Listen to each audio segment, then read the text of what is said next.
जय हिंद साथियों, मैं नवीन शर्मा अपने YouTube चैनल पर आप सभी का स्वागत करता हूं साथियों। और उम्मीद करता हूं कि आप सभी लोग स्वस्थ होंगे, मस्त होंगे और अपनी पढ़ाई में लगे होंगे। मित्र, हर रोज हम लोगों को एक नई आशा और एक नई उम्मीद के साथ उतरना है साथी। और हमें हर रोज के लिए, है ना, यानी हर रोज कुछ एक नए तरीके के आयाम को अंजाम देना है साथी, क्योंकि सफलता एक दिन में नहीं लेकिन एक दिन जरूर ही मिल जाती है। इस बात को आप बखूबी तरीके से जान रहे होंगे साथी, और इस बात को हम लोगों को चरितार्थ भी करना है, अपनी जिंदगी में लाना भी है साथी। तो आज हम लोगों ने जो प्रैक्टिस सेट शुरू कर रखा था साथी रीजनिंग का, ये प्रैक्टिस सेट नंबर 11 यानी कि 11 है। और अभी तक 10 प्रैक्टिस सेट हमारे द्वारा कराए गए यूट्यूब पे साथी, और बहुत ही जबरदस्त तरीके के कराए गए हैं, है ना। काफी अच्छे रहे वो, और बच्चों के रिस्पांस भी अच्छे ठीक ठाक मिले हैं साथी। तो इसलिए आपसे मैं कह रहा हूं कि अगर आप पहली बार हमारी चैनल पर विजिट किए हैं मेरे मित्र, तो आप चैनल को सब्सक्राइब मत करिए, अभी रुकिए, मत करिए सब्सक्राइब। पहले आप हमारी वीडियो को एक बार वॉच कर लीजिए साथी, और अगर आपको लगता है कि हाँ, इस चैनल को सब्सक्रिप्शन में लाना चाहिए, तभी आप करिएगा। लेकिन पहले मत करिए, क्योंकि आप एक बार वीडियो को देखिए, इसके कंटेंट को देखिए, पढ़ने के तरीके को देखिए साथी, इसके बाद ही आप आइए यहाँ पे, है ना। किसी भी तरीके की इस तरीके की बातों में नहीं कि मतलब देखे और सब्सक्राइब कर दिए, ठीक है। तो चलिए, अब मैं बहुत कुछ नहीं कहूंगा, अब आगे हम लोग देखते हैं। आज हमारा ये रीजनिंग का प्रैक्टिस सेट नंबर 11 है, और शुरू करते हैं साथी। और देखिए, एक बात आपसे कहना मेरे भाई, कि आपको मेरे लगाने से पहले, अर्थात सॉल्व करने से पहले, क्वेश्चनों को मैं जब सॉल्व कर रहा हूं उसके पहले आपको खुद सॉल्व करना है, और आपको देखना कि क्या वाकई आपने इसका आंसर सही दे पाया। और अंत में मुझे आप ये भी बताएंगे कि आपका स्कोर कितना रहा मेरे साथी, आपका स्कोर कितना रहा, इस बात को भी कमेंट बॉक्स में बताएंगे। और अंत वाला क्वेश्चन, जो लास्ट क्वेश्चन होगा, वो मैं आपके लिए होमवर्क में दूंगा। आप मुझे होमवर्क वाले क्वेश्चन का जवाब भी कमेंट बॉक्स में पिन करके देंगे। तो चलिए शुरू करते हैं आज हम लोग एक नए जोश के साथ। और ये रहा आज का क्वेश्चन नंबर फर्स्ट हमारे सामने। देखिए क्या कह रहा है, यदि गुणा ए करा, यदि ए गुणा का संकेत है, बी विभाजन का संकेत है ना, सी योग का, और डी घटाना का दिखा रहा है, घटाव का है, तो निम्नलिखित व्यंजक का मान कितना होगा, ये आपको बताना है कि इसमें से कौन सा सही होगा ऑप्शन, ये आपको बताना है। चलिए देखिए, ऐसे प्रश्नों को मेरे साथी आप समझिए, फ्री का नंबर दिया जा रहा है, फ्री का नंबर दिया जा रहा है। यानी अगर ऐसे क्वेश्चन हमारे एग्जाम में पूछना तो है इसी। और एक बात और लगे हाथ बता दूंगा आपको, ये बिल्कुल भी अपने दिमाग में मत रखिएगा कि ये क्वेश्चंस कहां से आए हैं मेरे साथी, ये मैंने डिजाइन नहीं किया है। ये प्रश्न प्रीवियस ईयर में पूछे गए यूपी पुलिस कांस्टेबल के हैं। ये आप बहुत बहुत तरीके से, अच्छे तरीके से इसको जान लीजिए, है ना। तो सोचिए, अब ये लेवल होते हैं हमारे एग्जामों के, अगर तो कितना आसानी से इस चीज को आप बना सकते हैं। शायद अगर आपने अभी तक इसको सीखा नहीं हो, तो मेरे साथी आप एक बार देखिए, और अगर नहीं बनाना सीख जाएंगे तो बताइएगा मुझे। चलिए देखते हैं यहाँ पे क्या करा।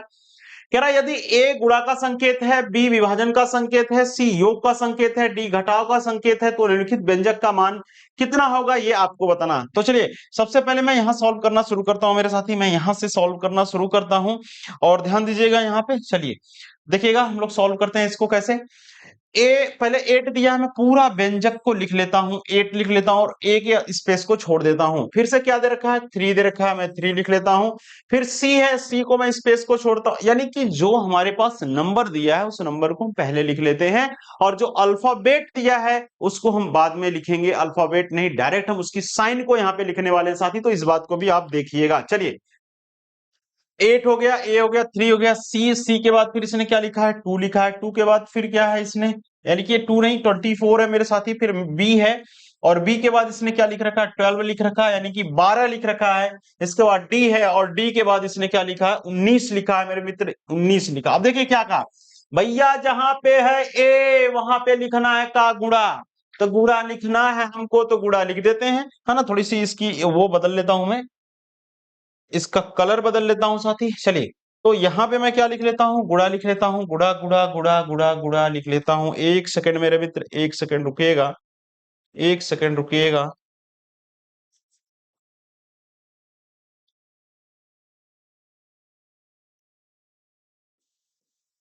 चलिए, तो यहां पे मैं क्या कर लेता हूं, देखिए अगर ए गुणा का संकेत करता है, तो मेरे भाई यहां पे क्या कर दिया मैंने, गुणा कर दिया ना, गुणा कर दिया। फिर क्या कर रहा है कि यहां पे सी, देखिए थ्री के बाद हमें सी मिला था, तो सी किसका संकेत करता है, सी योग का संकेतक है।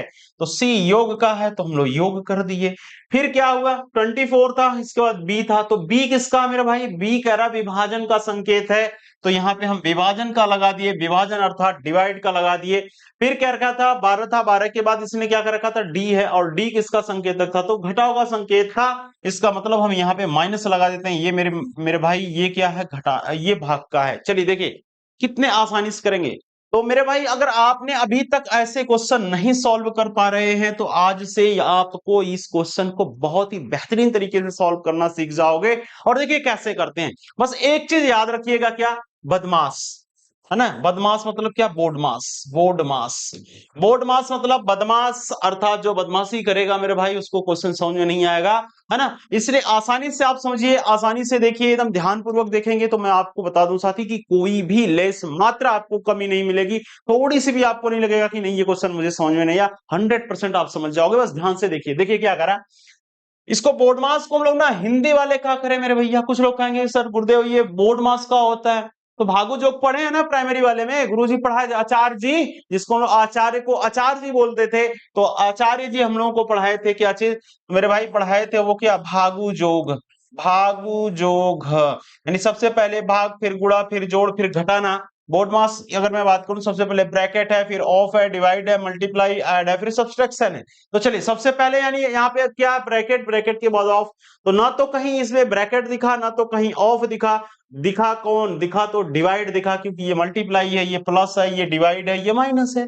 तो इसका मतलब पहले ये वाला पोर्शन हमारा सॉल्व होगा, सबसे पहले कौन सा पोर्शन सॉल्व होगा, तो ये वाला पोर्शन सॉल्व होगा।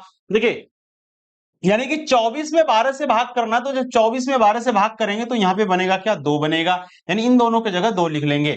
और बाकी को ऐसे हमको क्या कर लेना, कॉपी कर लेना मेरे भाई, बाकी को ऐसे ही कॉपी हमको कर लेना, यहाँ माइनस था माइनस, और यहाँ पे 19 लगा देते हैं, ठीक है। चलिए अब क्या करना होता है हमें, तो अब इसके बाद देखिए ब्रैकेट हो गया, ऑफ हो गया, डिवाइड, इसके बाद कौन आता है, मल्टीप्लाई आता है, यानी मल्टीप्लाई, एम फॉर मल्टीप्लाई, यानी अब ये वाला हमको सॉल्व करना है। 8 का 3 में करेंगे तो क्या आएगा, 24 आ जाएगा, प्लस है तो प्लस करते हैं, 2 है, और फिर माइनस का कितना है, 19 है, 19 है। अब देखिए मल्टीप्लाई के बाद ऐड आ रहा है, ऐड, ऐड मतलब इन दोनों लोगों को करना है हमें, तो 24 में 2 को अगर हम लोग जोड़ते हैं तो 24 और 2 बनेगा 26, 26 में से 19 को माइनस करना था, तो करेंगे तो 16 में से 9 जाएगा तो 7 बचेगा मेरे मित्र, 1 में से 1 जाएगा तो कट जाएगा, इसका मतलब 7 ही इसका सही जवाब होने वाला है। और क्या ऑप्शन में कहीं है 7 क्या, हाँ ऑप्शन नंबर बी इसका सही जवाब होगा भाई, ऑप्शन नंबर बी इसका सही जवाब होगा 7। जरा बताइए कितने लोग इस प्रश्न का जवाब दे पाए, कितने लोग इस प्रश्न का जवाब दे पाए, कमेंट बॉक्स में बताइएगा साथी। और अगर नहीं दे पाए तो क्या प्रश्न सीख लिया या नहीं सीख पाया। चलिए आगे देखते हैं, क्वेश्चन नंबर सेकंड में क्या करा, क्वेश्चन नंबर सेकंड कह रहा है नेशनल शब्द के कुछ अक्षरों का उपयोग करके एक जानवर का नाम बनाना है ना, एक जानवर का नाम बनता है इस प्रकार, बनने वाले जानवर का नाम कौन सा है ये आपको बताना है।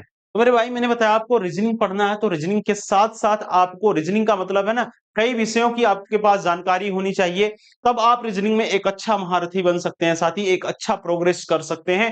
इसलिए बाहर की चीजों के बारे में भी आपको पता होना चाहिए। देखिए क्या कह रहा है, कह रहा कि नेशनल, नेशनल जो दिख रहा है शब्द के कुछ अक्षरों का उपयोग करके एक जानवर का नाम बनाना है। देखिए क्या लून कोई होता है क्या जानवर, जरा बताइएगा मुझे, लून कोई होता है क्या, क्या कोयल कोई होता है, क्या लॉयन होता है, हाँ सर लॉयन का नाम तो हमने सुना है, डियर, हाँ सर डियर भी हमने सुना है ना, तो फिर अगर ये भी हो सकता है क्या, तो ये भी हो सकता है क्या, ये भी अब चेक करें कि सर इन चारों में से किसकी स्पेलिंग इसमें आ रही है।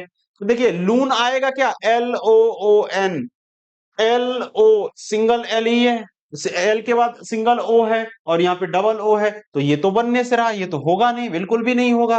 फिर आगे KOEL दिखा है, तो के ए भैया तो दिख रहा है, के नहीं दिखा गुरुदेव, तो इसकी कहानी खत्म।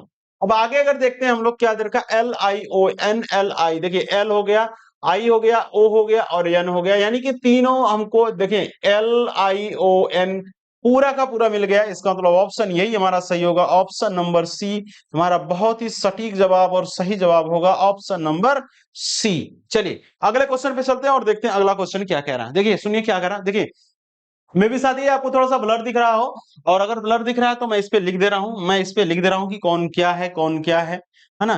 देखिए ये इसने ऐसे बना रखा है, जरा ध्यान दीजिएगा, बस 1 सेकंड आप ध्यान देना मेरे मित्र, आसानी से आप इसको बना सकते हैं। और ऐसे प्रश्न यूपी पुलिस के बहुत ही ना लेटेस्ट क्वेश्चन होते हैं, बहुत ही पेटेंट क्वेश्चन होते हैं उसके, इस बात को भी आप जान लीजिए। ये 4 लिखा है, शायद आपको दिख रहा हो, नहीं दिख रहा है, नहीं दिख रहा है। ठीक है, मैं इसको बना दे रहा हूं यहाँ पे। मैं यहाँ पे क्वेश्चन बना दिया साथी, इस जो आपको ब्लर दिख रहा था इसको मैंने यहाँ पे उठाकर रख दिया, बना दिया। अब आपको इसमें बताना है क्या, देखिए क्या कर रहा है कि यहाँ दिए गए वेन आरेख में, शायद आपको अगर ये थोड़ा सा मैं इसको और जूम आउट कर रहा हूँ साथी, थोड़ा सा जूम कर रहा हूँ, इस बात को आप समझिए, थोड़ा सा कर रहा हूं मैं जूम, और आसानी से आप समझ पाओगे। चलिए देखिएगा इसमें क्वेश्चन में क्या क्या रखा है। क्वेश्चन में क्या रहा है कि यहाँ दिए गए वेन आरेख में एक खेल प्रतियोगिता में भाग लेने वाले छात्रों की संख्या की रिपोर्ट की गई है। यानी कि एक कोई गेम चल रहा है, कोई खेल प्रतियोगिता चल रही है साथी, उसमें बहुत सारे प्लेयर इसमें पार्टिसिपेट कर रहे हैं, सारे लोग इसमें भाग ले रहे हैं गेम खेलने के लिए। तो फिर क्या क्या रहा है कि इसमें की गई है, और उस प्रतियोगिता में केवल केवल 4 खेल आयोजित किए गए थे, यानी 4 खेल आयोजित किए थे। यह वितरण 4 खेल ए बी सी और डी में भाग लेने वाले छात्रों की संख्या को दर्शाता है। वेन आरेख में दी गई जानकारी के आधार पर नीचे दिए गए प्रश्न का उत्तर दीजिए। कितने छात्रों ने वास्तव में 3 खेलों में भाग लिया? देखिए मैं आपको बता दूं मेरे साथी, मैं आपको बता दूं मेरे भाई, ऐसा क्वेश्चन अगर आपसे उसने पूछ लिया तो ये समझिए आपको उसने गिफ्ट दे दिया, आपने उसको गिफ्ट दे दिया उसने आपको। तो इस बात को समझिए, बहुत ही आसान है और सेकंड में बनने वाले आपके क्वेश्चन है। देखिए कैसे बनाएंगे आप इसको। अगर अभी तक आपने ऐसे प्रश्नों को देखकर आपको घबराहट होती थी साथी, तो आप बिल्कुल भी आप समझिए तो इसको कर लेंगे। बस ध्यान से एक बार देखिएगा और समझिए कैसे करेंगे। देखिए क्या करा, क्या रखा था इसने, क्या हमसे क्वेश्चन पूछा कि वेन आरेख में दी गई जानकारी के आधार पर नीचे दिए गए प्रश्नों का उत्तर दीजिए। कितने छात्रों, है ना, क्या देखा क्वेश्चन में इसने, कितने छात्रों, सुनेगा ध्यान से, कह रहा कितने छात्रों, 1 सेकंड 1 सेकंड 1 सेकंड, हाँ चलिए क्या कर रखा है इसने, कितने छात्रों ने वास्तव में 3 खेलों में भाग लिया। यानी कि 3 खेल। जरा एक बात बताइएगा मेरे दोस्त एक आप बात बताइएगा कि क्या ये गेम नंबर सी है? क्या गेम नंबर सी है गुरुदेव? ये तो ये पूरी लाइन गेम नंबर सी की है। ठीक है, ये सी खेलने वाले हैं। फिर इसने क्या कहा था, देखिए फिर क्या कहा था, फिर ये हमारे कौन है, ए वाले हैं, ये हैं ए वाले, ये ए गेम खेलने वाले लोग हैं, यानी कि ए टीम है ना, ए गेम लोग खेलने वाले हैं, ए गेम खेलने वाले हैं ये। ठीक, बिल्कुल 4 गेम हैं, गेमों के नाम है कौन, ए बी सी डी, तो ये 4 गेम हो गए। चलिए अगर अगले की मैं आपसे बात करूं, अगले गेम की मैं आपसे बात करूं साथी, अगले गेम की आपसे बात करूं, तो ये है हमारा कौन सा, बी नंबर। बी वाले को मैं आपको येलो कलर से दिखा रहा हूं कि ये है हमारा बी वाला। ये है कौन सा, ये है आपका बी वाला साथी, ये बी वाला है। आगे फिर क्या कर रखा है, ए वाले को मैं आपको दिखा दे रहा हूं कुछ अलग कलर से, ताकि आप इसमें ना वो कर सके कि भाई अलग अलग ये है कि नहीं है ना, इस बात को आप समझ सकें कि ये अलग अलग खेल है। अब सुनिए, देखिए क्या कहा था क्वेश्चन में, 3 खेलों में भाग लिया हो कौन कौन, कितने छात्र ऐसे, तो देखिए 3 मतलब क्या, इस वाली रिंग में एक, ठीक, फिर ये वाली अगर रिंग की मैं आपसे बात करूं तो ये वाली जो आपको रिंग दिख रही है, ये दिख रही है आपको, ये वाली रिंग दिख रही है, और यहां से एक दिख रही, तो देखिए ये वाली आपको जो रिंग दिख रही ये हो गई एक, और यहां से मैं बात करूं तो 2, इसकी बात करूं तो 3। देखिए ये वाला 4 जो है इसमें भी आ रहा है, इसमें भी आ रहा है, यानी तीनों में 4 आया है। लेकिन यहाँ पे देखिए एक जो था, क्या एक आया, क्या एक आया, क्या सब में एक नहीं आया है, बिल्कुल भी नहीं आया है। जब एक तीनों में नहीं आया तो 2 ही में आया, कौन कौन से, बी वाले में और कौन से, ए वाले में। बी और ए वाले में आया है तो इसका मतलब ये तो 2 ही में है, नहीं होगा। इसलिए हमसे क्या कहा था, 3 खेलों में भाग जो लिया हो, तो भाई ये आपको 7 जो दिख रहा है ना, ये 7 तीनों में दिखेगा आपको। देखिए इसमें भी आ रहा है, यानी कि इसमें का मतलब किसमें हो गया, डी वाले में भी आ रहा है, और किसमें आ रहा है, बी वाले में भी आ रहा है, कौन, 7, और 7 में किसके आ रहा है, ए वाले के, सी में नहीं आ रहा है। और 4 किसमें आ रहा है, 4 वाला जो आ रहा है ये बी वाले में आ रहा है, और सी वाले में आ रहा है, और ए वाले में आ रहा है। तो 3 खेल खेलने वाले प्लेयर कौन कौन से हैं, एक 4 है, 4 प्लेयर कौन कौन सा खेलते हैं, तो बी खेलते हैं, सी खेलते हैं, ए खेलते हैं, ए बी और सी ये गेम खेलते हैं। 7 प्लेयर क्या क्या खेलते हैं, तो डी खेलते हैं, बी खेलते हैं, ए खेलते हैं, ए बी और डी, ये 7 प्लेयर ये गेम खेलते हैं। यानी 3 गेम ये लोग खेल रहे हैं। इस आधार पे हम ये क्या कह सकते हैं कि इसमें कौन सा सही होगा, है ना। इस आधार पे हम कह सकते हैं कि इसमें कौन सा जवाब सही होगा। तो मेरे भाई ये 3 प्लेयर यहाँ खेल रहे हैं और 3 प्लेयर यहाँ, अगर मैं 3 गेम की बात करूं तो 4 में 7 को जोड़ते हैं तो 7 और 4 11 बनेगा। और इस आधार पे आपका क्वेश्चन ऑप्शन कौन सा सही होगा, तो ऑप्शन नंबर बी इसका सही जवाब होगा।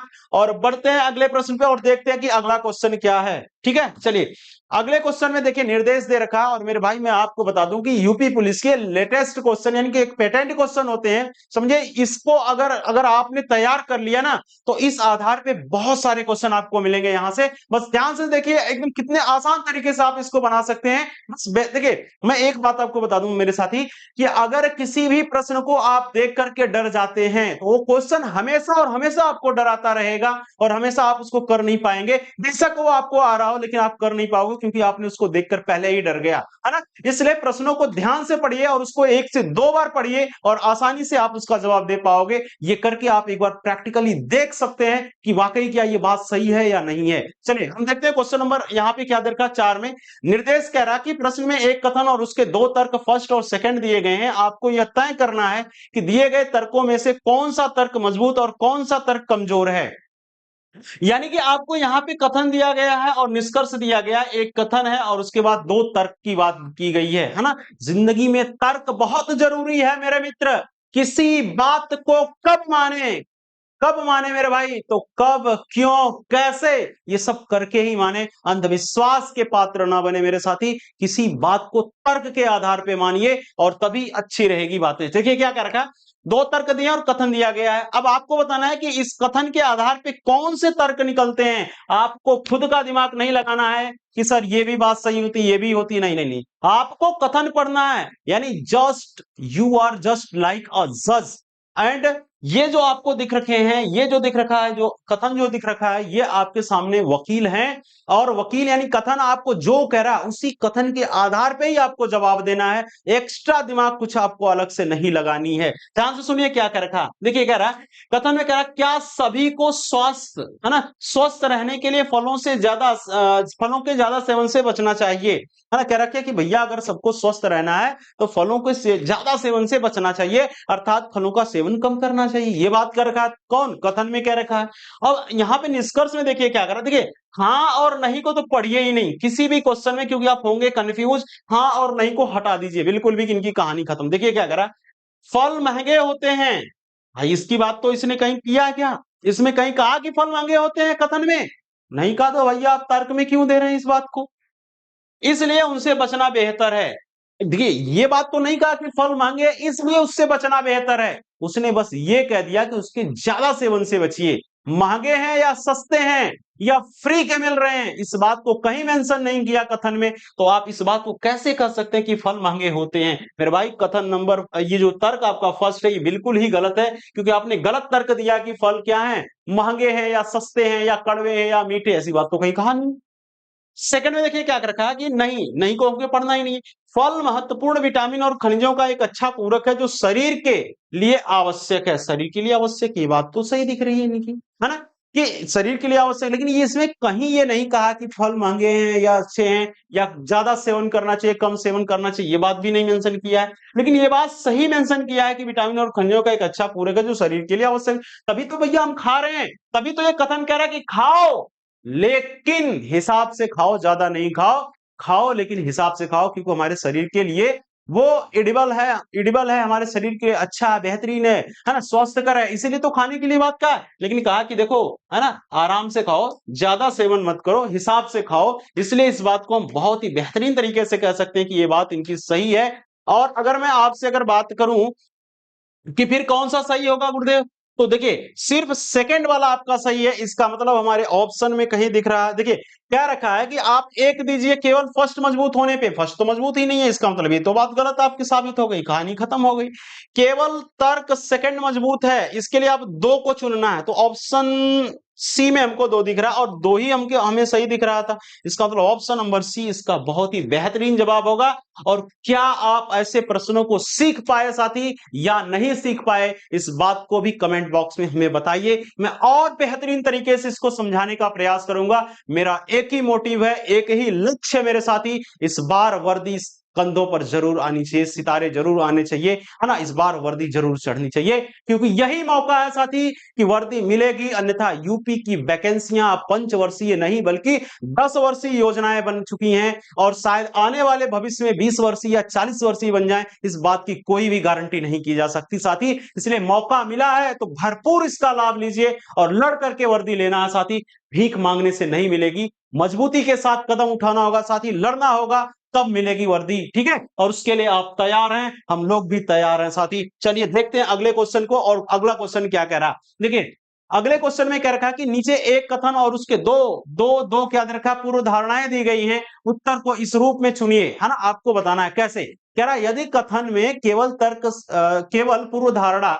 देखिए चारड़ा लिख रखा, आप इसको सही कर लेंगे, ये पूर्व धारणा है मेरे साथी, ये पूर्व धारणा है। फर्स्ट निहित है तो आपको ऑप्शन ये चूज करना है, केवल सेकंड निहित है तो बी को चूज करना है, फर्स्ट और सेकंड दोनों ही निहित है तो आपको सी को चूज करना है, और डी क्या रखा कि दोनों ही निहित नहीं है, यानी कोई भी इसमें नहीं है, तो आपको क्या करना है, डी को चूज करना है, ठीक है। ऐसे आपको चूज करना। देखिए कथन में क्या क्या रखा है, कथन देखिए मैं आपको बार बार बता रहा हूं मेरे साथी, मेरे भाई आपको कथन को ही पूरा मानना है, यानी यही वकील साहब लोग हैं, यही बात जो कहेंगे वही बात आपको सुनना है, अलग से आपको कुछ मेंशन नहीं करना, दिमाग नहीं लगाना है। बस आप एक जज हो, आप बैठे हो, आपके सामने कथन एक वकील है, यानी अपनी बातें रख रहा है उस आधार पे, और उसी आधार पे जज को अपना जजमेंट देना होता है साथी, वहीं पे प्रूव करना होता है, तो आप उसी आधार पे इसको दोगे। देखिए क्या कर रखा है, धूम्रपान के दौरान उत्पन्न होने वाले कार्सिनोजन फेफड़ों को प्रभावित करते हैं, इसलिए धूम्रपान स्वास्थ्य के लिए हानिकारक है। मेरे भाई कार्सिनोजन जो होता है एक टॉक्सिक मटेरियल होता है, जो हमारे लंग्स को काफी काफी इफेक्टिव करता है, प्रभावित करता है ना, बहुत ही ज्यादा इसका दुष्परिणाम होता है। तो कथन में इसने कह दिया, पूर्व धारणाएं क्या थी, तो देखिए पूर्व धारणाएं का मतलब होता है मेरे भाई की पिछली क्या चीजें चल रही थी, कैसी घटनाएं हो रही थी, क्या बातें चल रही थी, जिसके आधार पर ये बातें अब कही जा रही है लोगों के सामने कि भैया ऐसी ऐसी चीजें चल रही है। जैसे आपने कोविशील्ड को देखा, अभी अभी ये लेटेस्ट न्यूज चल रहा है कोविशील्ड से, है ना। एक रिसर्च में ये पता चला कि कोविशील्ड जिन लोगों को लगी है, उस कोविशील्ड की वजह से लोगों में हार्ट अटैक की समस्याएं मतलब ये बढ़ गई है, चांसेस उसमें बढ़ चुकी है ना। तो इस तरीके की चीजें देखिए, यहाँ क्या मेरे कहने का मतलब ये है कि अगर कोई भी बात पहले से हुई रही होगी तो पूर्व धारणा क्या रही होगी कि जिस आधार पे ये बातें कह दी गई कि भाई ये ऐसा हो सकता है ना। देखिए क्या कथन में कह रहा है कि धूम्रपान के दौरान उत्पन्न होने वाले कार्सिनोजन फेफड़ों को प्रभावित करते हैं, इस बात को हम लोग जान चुके। देखिए पूर्व धारणा में क्या कह रहा है कि धूम्रपान से मृत्यु हो रही है, क्या धूम्रपान से मृत्यु हुई इसलिए इस बात को कहा जा रहा है, या जलने पर सिगरेट कार्सिनोजन उत्पन्न करता है, जलने पर जो सिगरेट है वो कार्सिनोजन उत्पन्न करता है, इस बात के लिए कहा गया। तो एक बात बताइए मुझे, कथन में कहीं मरने की बात किया है क्या, जरा बताइएगा, जरा बताइएगा, कहीं मरने की बात किया कथन में, नहीं किया। तो जब वकील साहब नहीं है कह रहे हैं मरने की बात, तो जज साहब आप क्यों इसको मानोगे कि मर रहे हैं लोग, है ना। मानना ही नहीं है आपको, इसका मतलब ये वाला ऑप्शन तो बिल्कुल से खत्म, इसकी कहानी खत्म, फर्स्ट वाले तर्क की कहानी खत्म। सेकंड में कह रहा है जलने पर सिगरेट कार्सिनोजन उत्पन्न करता है, मेरे भाई साफ साफ यहाँ पे वकील कह रहा है कि जज साहब, माय लॉर्ड, इस बात को आप सुनिए कि जब भी सिगरेट जलता है तो इससे कार्सिनोजन निकलती है, जो स्वास्थ्य के लिए काफी हानिकारक होता है। चिल्ला चिल्ला करके वकील अर्थात ये जो हमारा कथन है ये कह रहा है, तो अब जज को तो मानना पड़ेगी इस बात को, है ना। मानना ही है, मानना ही है, क्योंकि वो एविडेंसेस लेकर आया है, प्रमाण लेकर के आया है, इसलिए आपका सेकंड बिल्कुल ही सही होगा। और सेकंड होने पे कौन सा आपको जवाब देना था, तो ऑप्शन बी को चूज करना था। इसका मतलब ऑप्शन नंबर बी पर ही इसने बी को दे दिया है ना। बी और बी तो आराम से इस चीज को हम सिलेक्ट कर सकते हैं, ऑप्शन बी हमारा बेहतरीन आंसर होगा साथी, बेहतरीन। और आप मुझे बताइए कि क्या आप बातें समझ पा रहे हैं साथी, क्या आप समझ पा रहे हैं, अगर नहीं समझ पा रहे हैं मेरे मित्र तो आप इस बात को भी बताइए, मैं और बेहतरीन तरीके से आपको बताने का प्रयास करूंगा साथी। लेकिन एक ही मोटिव फिर मैं रिपीट कर रहा हूं, टारगेट हमारी वर्दी है, खाकी है, बस यही एक टारगेट है ना। चलिए आगे देखते हैं, अगले क्वेश्चन पे चल। देखिए क्या करा, क्रिस्टीना है कोई, क्रिस्टीना अपने वेतन का आधा आधा खर्च करती है और आधा बचाती है। यदि वह 4,000 रुपए मासिक खर्च करती है तो उसकी वार्षिक बचत, देखिए ध्यान से समझिए, आपके मैथ के क्वेश्चन शायद लग रहे हैं लेकिन रीजनिंग में टाइप हो गया है, तो इस बात से बिल्कुल भी आप घबराइएगा नहीं, है ना। चलिए इसको भी हम लोग सीख लेते हैं। कह रहा क्रिस्टीना अपने वेतन का आधा खर्च करती है, तो भैया एक बात बताइए, कोई भी व्यक्ति कितना भी पैसा कमा ले, चाहे 10 लाख, 5 लाख, 4,000, 2,000, 500, 300, 4, कितनी भी उसकी सैलरी रहे,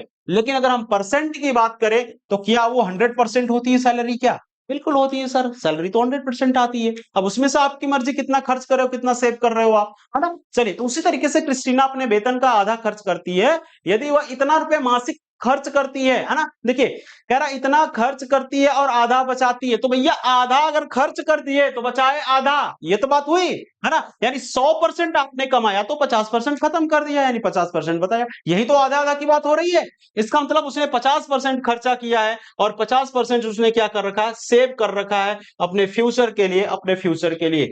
फिर देखिए क्या करा, यदि वह 4,000 रुपया मासिक, 4,000, 4 नहीं 40, सॉरी, 40,000 रुपए यानी 40,000 मासिक खर्च करती है तो उसकी वार्षिक बचत क्या है? यानी ये जो 40,000 रुपए की इसने बात किया है, ये कह रहा कि ये जो 40,000 रुपया खर्च कर रही है ना, वो हर महीने खर्च करती है। तो खर्चा भी कितना, जरा मुझे बताइएगा, बताइएगा, बताइएगा, खर्चा भी कितना? खर्चा भी कितना मेरे भाई, आप मुझे बताइएगा, मुझे बताइए कमेंट बॉक्स में, खर्चा कितना और इसका बचत कितना? खर्चा और बचत क्या बराबर बराबर? हाँ गुरुदेव, 50% इसने खर्च किया और 50% इसने बचाया था। तो बचाया था कितना? 40,000। ये 40,000 कै परसेंट है? तो 50%, क्योंकि आधा बोल रखा था, 50% के बराबर होगा, तो 50% बराबर 40,000। तो ये कह रहा कि अब इसकी हम निकाल लेते हैं क्या? तो उसकी वार्षिक बचत क्या? देखिए, एक महीने में वो 40,000 रुपए क्या करती है, वो बचाती है क्रिस्टीना। तो कह रहा एक वर्ष में तो उसकी वार्षिक बचत क्या है? मेरे भाई एक बात बताओ, अब इतना भी परसेंट भी आपको नहीं निकालने की जरूरत थी। 40,000 अगर एक महीना बचाती है तो 12 महीने में कितना बचाएगी वो? कितना बचाएगी? 12 का क्या करते हैं, क्योंकि एक वर्ष में क्या होता है, 12 महीने होते हैं, तो 12 का 4 में गुणा करेंगे तो 12 चौक का 48। 48,000 कहीं आपको ऑप्शन में दिख रहा है क्या? बिल्कुल दिख रहा है सर, ऑप्शन नंबर ए इसका सही जवाब होगा। ऑप्शन नंबर, देखिए परसेंट को लगाने की जरूरत ही नहीं थी इस प्रश्न में, सीधा लग जाता है ये क्वेश्चन, है ना? चलिए आगे चलते हैं अगले प्रश्न में और देखते हैं कि अगला क्वेश्चन क्या। देखिए, बेहतरीन क्वेश्चन है साथी, बेहतरीन क्वेश्चन है। मैं आपको बता दूं कि लोगों का माइंड इस पे काम नहीं करता है कि क्या चीजें चल रही है ना? तो इसलिए आप इस बात को समझिए और आसानी से आप कर सकते हैं इसको, ठीक है? चलिए आगे देखते हैं इस क्वेश्चन को क्या चल रहा है। हम्म पहले खा पी लीजिए, इसके बाद ठंडा बेकार हो जाएगा, अभी मेरा चलेगा आधे घंटे से ऊपर। अरे मैं पी रहा हूँ, इसको स्टॉप कट कर दीजिएगा। चलिए, क्वेश्चन नंबर 7 है आपके सामने साथी। देखिए, ये बेहतरीन क्वेश्चन आपके सामने मैं लाया हूं। देखिए, ये सब मैं एक बार और आपको बता दूं साथी कि ये सब प्रीवियस ईयर के क्वेश्चन है, आप आराम से इसको देखिए, करिएगा। देखिए क्या करा, क्या क्या क्वेश्चन में क्या है? ये आपको सीरीज दे रखा है, श्रृंखला की आगामी संख्या कौन सी होगी। देखिए, ऐसा क्वेश्चन जब भी आपको सामने दिखता है साथी, तो आप देखेंगे क्या कि यहां जो हमारे सामने नंबर दिख रहा था, ये एक बड़ा नंबर था। यहां पे हमने देख रखा है कि कुछ छोटा हुआ, फिर कुछ छोटा हुआ, फिर छोटा हुआ, यहां छोटा और लास्ट में आपको बहुत छोटा दिख रहा है। तो अब आप इस बात से अनुमान लगाइएगा कि क्यों छोटा हो रहा है। इसका मतलब कोई रिप्लेस हो रहा है इसमें क्या? किसी को हटाया जा रहा है क्या, किसी नंबर को? तो बिल्कुल साथी, आप इस बात को ध्यान से देखिएगा। देखिए क्या कर रहा है, देखिए 4 8, देखिए ये इस तरीके से 4 शुरुआती में भी था, 4 लास्ट में, अंत में भी था। लेकिन यहां देखिए अंत वाला 4 तो बचा, लेकिन शुरू वाला 4 गायब हो गया। फिर कहां से शुरू किया? तो 8 से शुरू किया है। 8 9 7 5 4, ये सब चीजें चल रही है ना? ये सब चीजें चल रही है, इसका मतलब इसने शुरुआती दौर वाले एक 4 को हटा दिया। आगे क्या किया? 8 9 7 5 8 6, है ना? ये पूरा चल रहा है, लेकिन अंत वाले 4 को गायब कर दिया। यानी एक बात तो अब हमारे समझ में आ गई सर, क्या आ गई? कि पहले जो है ना, आगे वाले एक डिजिट को हटा रहा है, फिर अगली सीरीज को लिख दे रहा है, फिर अगली सीरीज वाले के बाद अगली लिखने के लिए लास्ट वाले एक डिजिट को हटा रहा है, फिर अगाऊ आगे जो भी सीरीज चलेगी उसमें पहले को हटाएगा। जरा देखिए, जैसे यहाँ पे क्या 8 9 चल रहा था, यहाँ पे आया तो लास्ट के 4 को हटाया। अब यहाँ पे देखिए 8 था ना, अब 8 को गायब कर दिया। कहां पे? यहाँ पे 9 से शुरू कर दिया। सेम वही कहानी हमको करनी। देखिए यहाँ पे क्या, अंत वाले को देखते हैं। यहाँ पे 9 7 ए था, तो 9 को यहाँ पे गायब कर दिया। अगली सीरीज में किसको गायब, इसको करने के बाद ये है। अब इस सीरीज में किसको? तो भैया 6 को भगा देगा। जब 6 को भगाएगा तो 7 5 8 बचेगा क्या? हाँ बिल्कुल बचेगा। और कहीं ऑप्शन में है क्या 7 5 8? 7 5 758। हाँ सर, बिल्कुल ऑप्शन नंबर डी दिख रहा है, तो ऑप्शन नंबर डी ही इसका सही जवाब होगा। और मुझे बताइए, बताइए साथी कि ये आसान क्वेश्चन था कि नहीं था? बिल्कुल ही आसान प्रश्न था भाई। आगे क्वेश्चन को हम लोग क्वेश्चन नंबर 8 में कराया, यदि दक्षिण पूर्व पूर्व बन जाता है और उत्तर पश्चिम उत्तर पश्चिम पश्चिम बन जाता। ध्यान से देखिएगा साथी, मैंने यहाँ पे दिशाओं को लिख रखा है। ऊपर क्या होती है, सबसे ऊपर उत्तर होती है, नीचे क्या होता है, दक्षिण होता है, फिर इधर राइट साइड में पूर्व, इधर पश्चिम होता है। उत्तर और दक्षिण को हमें वरीयता देनी होती, तो उत्तर और पूर्व के बीच को उत्तर पूर्व कहते हैं। दक्षिण और पूर्व के बीच को क्या कहेंगे, तो दक्षिण पूर्व। सबसे पहले दक्षिण को लिखेंगे। अगर मैं बात करूं दक्षिण और पश्चिम के बीच को, तो दक्षिण और पश्चिम के बीच को दक्षिण पश्चिम, और यहाँ पे इसी तरीके से उत्तर और पश्चिम कहेंगे। देखिए देखिए, ये प्रश्न जो होते हैं ना, ये प्रश्न थोड़े से बहकावे वाले होते हैं, यानी थोड़ा सा इसमें घुमाता है आपको, लेकिन आप घूमने वाले नहीं है, क्योंकि आप पढ़ रहे हैं कहाँ, एमआई कंपटीशन के चैनल पे पढ़ रहे हैं। साथ ही इस बात को ध्यान से समझिएगा। और अभी तक अगर आपने ऐसे प्रश्नों को नहीं बनाना सीखा है साथी, तो बस आप मेरे साथ बनिए, और 100% क्या 110% आपको कह रहा हूं कि ऐसे प्रश्न आपसे छूटने वाले नहीं है। बस आप भयभीत नहीं होंगे ऐसे प्रश्नों को देखने के बाद। ध्यान से सुनिए कैसे करते हैं। देखिए क्या करा, और यदि दक्षिण पूर्व पूर्व बन जाता है, तो आपको दक्षिण पूर्व कहां दिखा, दक्षिण पूर्व ये दिखा। और कह रहा अगर मैं दक्षिण पूर्व को पूर्व कहता हूं, तो मैं गलती क्या कर रहा हूं दक्षिण पूर्व को पूर्व कह करके, क्योंकि पूर्व पूर्व तो यहां पे है, और मैं इस दक्षिण पूर्व को ही क्या कर रहा हूं, पूर्व कह रहा हूं, यानी यहीं पर मैं पूर्व कह दे रहा हूं, जो कि पूर्व यहां पे है। तो इसका मतलब क्या हो रहा है, इसका मतलब ये हो रहा है कि हम लोग जो ये दक्षिण पूर्व था, हम 45 डिग्री एक्स्ट्रा भाग कर चल रहे हैं, है ना। 45 डिग्री, 45 डिग्री भाग कर चल रहे हैं ऊपर, और क्लॉकवाइज की एंटी क्लॉकवाइज। तो गुरुदेव ये एंटी क्लॉकवाइज चल रहा है, इधर से इधर चलेगा तो एंटी क्लॉकवाइज, और एने से एने चलेगा तो क्या होगा, क्लॉकवाइज होगा। तो ये किधर चल रहा है, देखिए इधर से चल रहा है, इधर चल रहा है, यानी एंटी क्लॉकवाइज है, यानी घड़ी की विपरीत दिशा में ये चल रहा है, इसलिए इसको एंटी क्लॉकवाइज कहते हैं। साथ ही इस बात को आप जान रहे होंगे। अब ध्यान से जरा सुनिएगा, इसको कैसे और क्या करना है इसके अंदर, तो देखिए ध्यान से सुनिए। अगर मैं आपसे बात करूं कि आप कहेंगे कि सर ये 45 डिग्री की बात क्या कर रहे हैं, तो देखिए मेरे भाई, जब भी दो लाइन यानी दो रेखाएं एक दूसरे को लंबवत काटती हैं, यानी परपेंडिकुलर काटती हैं, तो इसका मतलब उनके बीच पर 90 डिग्री का कोण बनता है, 90 डिग्री का बनता है। और चूंकि यहाँ पे वही कहानी चल रही थी, देखिए प्लस बना था, तो इनके बीच में पूरा 90 डिग्री था, और 20 से इसको फाड़ दिया, इसका मतलब 45 डिग्री था। यानी हम दक्षिण पूर्व पे थे, लेकिन इसको पूर्व कह रहे हैं, यानी 45 डिग्री एक्स्ट्रा कह रहे हैं, ज्यादा कह रहे हैं। तो आप अब जो हमसे पूछने वाले हो ना, उसमें भी हम 45 डिग्री एंटी क्लॉकवाइज ज्यादा घूम करके आपको बताएंगे कि 45 डिग्री ज्यादा घूमने पे कौन सा आ रहा है। ध्यान से सुनिए क्या कह रहा है, आगे कह रहा है, और उत्तर पश्चिम पश्चिम बन जाता है। मेरे भैया यहां देखिए, काई उत्तर पश्चिम है क्या, बिल्कुल है सर। तो ये उत्तर पश्चिम को पश्चिम कह रहा है, इसका मतलब 45 डिग्री फिर से भाग गया। और क्लॉकवाइज की एंटी क्लॉकवाइज, एंटी क्लॉकवाइज मेरे भैया, एंटी क्लॉकवाइज, क्योंकि पीछे भी एंटी क्लॉकवाइज भागा था, तो 45 डिग्री फिर से भाग गया। चलिए, अब इस बात से हम श्योर हैं कि सर जो भी दिशाएं दे रहा है ना, ये 45 डिग्री यानी 45 डिग्री एंटी क्लॉकवाइज घूम करके कह रहा है ना। सही सही नहीं बोल रहा, 45 डिग्री भाग करके कह रहा है कि इतना है ना। अब फिर क्या करना है, तो कह रहा है और बाकी सभी दिशाएं इसी तरह बदल जाती हैं, तो उत्तर दिशा के लिए इनमें से कौन सा सही होगा, उत्तर। उत्तर उत्तर कहाँ है, यहाँ पे सबसे ऊपर उत्तर, है ना। तो ये ऊपर क्या हो गया, उत्तर हो गया। अब इसको कर क्या कहेंगे, तो मेरे भैया अभी तो देखते आ रहे हैं कि एंटी क्लॉकवाइज हमको भाग जाना 45 डिग्री, तो ये थे उत्तर 45 डिग्री। जैसे ही भागेंगे, तो 45 डिग्री भागने के बाद एंटी क्लॉकवाइज क्या उत्तर पश्चिम आ रहा है क्या, बिल्कुल आ रहा है। तो इसका मतलब ऑप्शन कहीं है उत्तर पश्चिम का। हाँ सर, ऑप्शन नंबर डी इसका सही जवाब होगा, उत्तर पश्चिम, ऑप्शन नंबर डी इसका सही जवाब होगा। और बेहतरीन तरीके से आपने इसको सीख रखा होगा साथी। और मुझे बताइए कि क्या इस प्रश्न को मुझे बताने से पहले आपने सॉल्व किया था या नहीं किया था, और अगर आपसे नहीं सॉल्व हो पाया था साथी, तो क्या आप इसको सीख गए या नहीं सीख पाए साथी। इससे भी सरल तरीके से, इससे भी बेहतरीन तरीके से मैं आपको बताऊंगा, अगर आपको समझ में नहीं आता है तो। चलिए अगले प्रश्न पे चलते हैं और देखते हैं अगला क्वेश्चन क्या कह रहा है। देखिए कह रहा, एक घड़ी अभी 10:10 समय बता रही है ना। कोई घड़ी है, घड़ी में 10:10 हो रहे हैं, ठीक है। कह रहा है यदि घड़ी 30 है ना, यदि घड़ी 300 मिनट धीमी गति से चल रही है, 300 मिनट धीमी गति से चल रही है, तो 7200 सेकंड के बाद घड़ी में क्या समय होगा।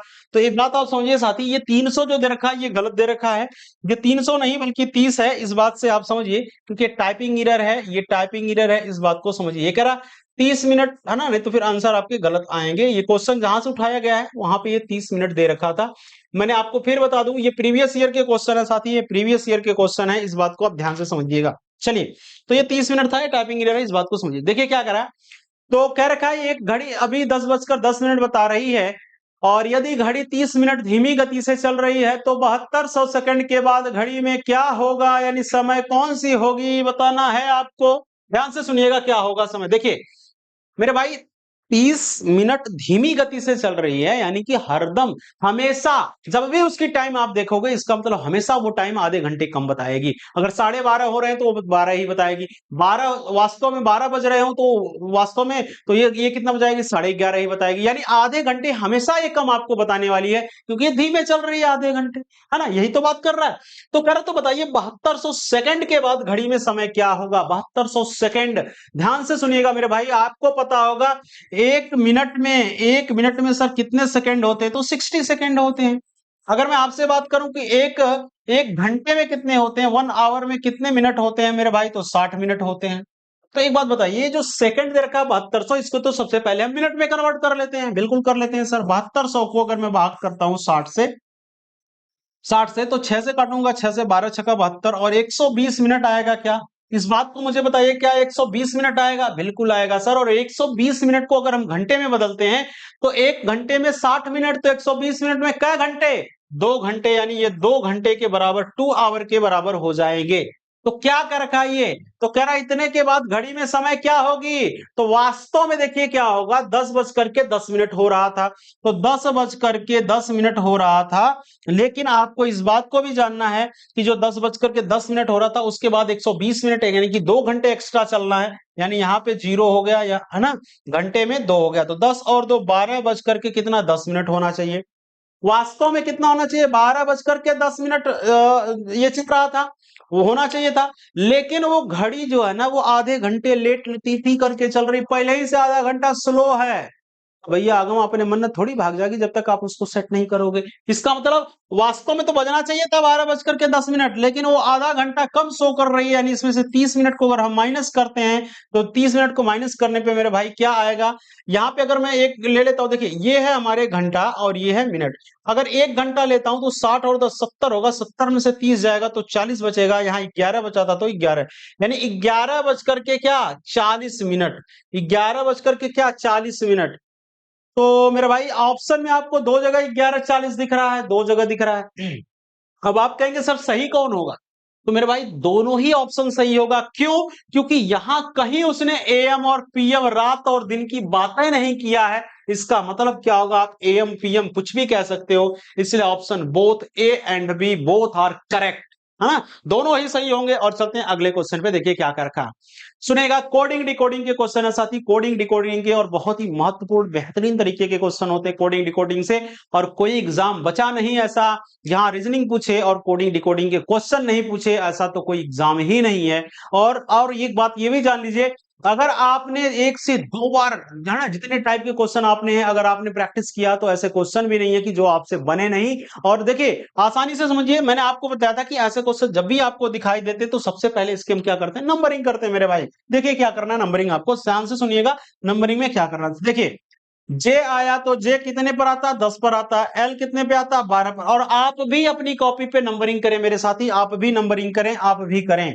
हाँ, यल हो गया, यहाँ पे एच की बात करूं तो 8 हो गया, ये 14 हो गया, ये 6 हो गया, ये 16 हो गया, ये 18 हो गया, ये 14 हो गया, 20 हो गया, 12 हो गया, 24 हो गया, 26, 22, 2, 20। देखिए गोली जैसे निकलती है एक बंदूक से ना, उसी हिसाब से आपके दिमाग से प्लेस वैल्यू निकलना चाहिए। आपकी पेन बहुत ही फर्राटेदार तरीके से दौड़नी चाहिए। इस बात को समझिए मेरे मित्र, ध्यान से सुनिए कैसे करना।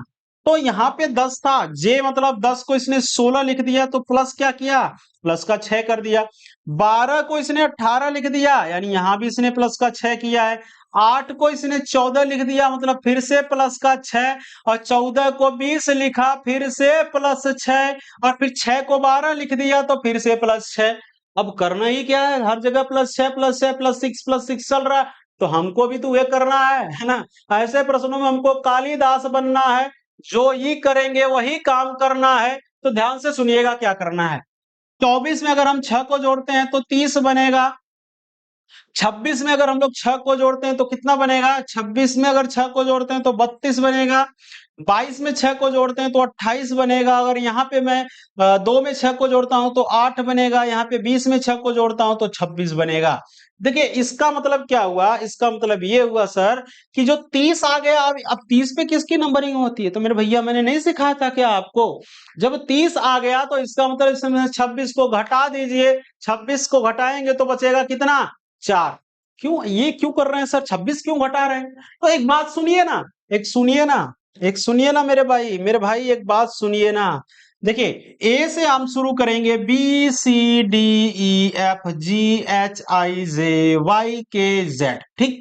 अब सर ये कौन सी इस पे हाँ वर्णमाला होती है? मैं शॉर्ट में लिख रहा हूं आपको, इसलिए आपको लग रहा होगा। देखिए यहां से यहां, यहां से यहां, यहां से यहां, यहां से यहां, यहां से यहां, मतलब क्या सर? ये क्लॉकवाइज घूमते हैं मेरे भाई, क्लॉकवाइज रीजनिंग में घूमता रहता है कि यानी आप ये कभी खत्म नहीं होने वाले कि 26 पे खत्म होंगे, इस बात को ध्यान से सुनिए। ए से चलेंगे बी पर गए, बी से C D E F G H I J K L M N O P Q R S T U W X Y Z, फिर से कहां जाएंगे? ए पर आ जाएंगे। तो ऐसे घूमता रहता है। यानी ए से शुरू करके अगर हम पहली बार 26 जेड 26 तक चले गए तो इसके बाद अभी बचे कितने? 30 हैं टोटल, तो बचे कितने? 4 बचे। यानी फिर से ए से शुरू करेंगे, ए बी सी डी, यानी डी आ जाएगा 4 नंबर पे। तो डी फॉर डॉग, यहां पे हम लिख लेते हैं डी फॉर डॉग। और देखिए ऑप्शन मैं आपको फिर बताऊं, एग्जाम में सबसे बेहतरीन आपका दिमाग अगर काम करेगा कहीं और समय बचानी है तो आप ऑप्शन को ढूंढिए, ऑप्शन को पकड़िए। क्या कोई डी से शुरू हो रहा है क्या? गुरुदेव दो तो हो रहे हैं लेकिन दो नहीं हो रहे, तो जो नहीं हो रहे हैं उनकी कहानी है खत्म, टेंशन खत्म, 50% कहानी खत्म। मे भी आपको ऐसे भी ऑप्शन मिल सकते थे कि एक ही हो सकता था, तुरंत लगाकर हम आगे बढ़ जाते। अब देखिए यहां पे हमको चेक करना है, और एक चीज आपको दिख रही होगी क्या, कि डी से तो दोनों शुरू हैं लेकिन अंत दोनों का अलग अलग है। तो इसका मतलब हम अंत वाले को डायरेक्ट क्यों नहीं कर रहे हैं? क्या करें बीच में फालतू टाइम अपना वेस्ट, है ना, फालतू दिमाग वेस्ट, टाइम वेस्ट, क्या करें? तो लास्ट वाले को चेक कर लेते हैं। 26 नंबर पे कौन आता है? तो भैया 26 नंबर पर जेड आता है। तो कहा यहाँ जेड है? कहा नहीं है, एक्स है। इसका मतलब जो बचा वही ऑप्शन सही, ऑप्शन नंबर बी हमारा सही जवाब होगा। और मेरे भाई आप इस बात को जरूर अपने आप में फॉलो करिए, साथ ही अपने एग्जाम में फॉलो करिए, क्योंकि बिना इसको, है ना, ये कितना हमारा टाइम बचाएगा, इस बात का आंकड़ा तब आपको लगेगा जब एक दिन आप खुद प्रैक्टिस सेट करिए, और इसके बाद आप समझिए कि कितना टाइम आपका ये बचा रहा जो वेस्टेज होने से। क्योंकि जब तक आप सबको चेक करेंगे ना, तब तक आप जवाब देकर आगे बढ़ेंगे और आपका समय बचेगा साथी। चलिए अगले क्वेश्चन पे और देखते हैं अगला क्वेश्चन। देखिए क्या कह रहा है, यहां पे लिख रखा है क्या, लिख रखा है कि सेमेरक्यू अक्षरों के सेट में आए स्वरों को उसके अगले स्वरों के और व्यंजनों के, देखिए ये किसने शब्द दे रखा है, अक्षरों के सेट में आए स्वरों को उसके अगले स्वरों के साथ और व्यंजनों को उसके अगले व्यंजनों के साथ बदल दिए जाते हैं, उन सभी को उसी क्रम में रखकर और फिर आखिर में एक यस जोड़कर शब्द बनाया जाता है, इस प्रकार बनने वाला शब्द कौन सा है? देखिए क्या कह रहा है, कह रहा है कि मेरे भाई मैंने आपको एक शब्द दे दिया, इस शब्द में चाहे वो वॉवेल्स हो, चाहे फिर वो क्या हो, कॉन्सोनेंट हो, यानी वो स्वर हो या फिर वो क्या हो, व्यंजन हो, इन सभी लोगों को इनसे एक अगला, है ना, यानी कि इनका जो अगला है, नेक्स्ट है, उसको पकड़कर ले आना। आपको उसको पकड़कर ले आना मतलब जस्ट इनके आगे वाले को लिखना है, आगे वाले को लिखना है ना। देखिए जैसे सी था तो सी की जगह एक एक्स्ट्रा जोड़ना है, डी लिखना है। फिर ई की जगह किसको लिखना है, एफ लिखना है। एम के जगह किसको लिखना है, एन लिखना है। आई के जगह किसको लिखना है, जे को लिखना है। आर के जगह किसको लिखना है, एस। वी लिखना है यू की जगह, और यहाँ पे क्या लिखना है, पी लिखना है। और फिर इसके बाद क्या लिखना है, आर लिखना है, इसको लिखना है। ठीक है, लिख लिया। फिर कह रहा अंत में आपको यस जोड़ देना है, जोड़ दिया सर, जोड़ दिया, बनाया जाता है। इस प्रकार बनने वाला शब्द कौन सा है? यानी इन सब का उपयोग करके क्या कोई एक शब्द बना सकते हैं क्या? देखिए अभी तक आपको यही दे रहा था और कह रहा था क्या इससे कोई शब्द बनेगा।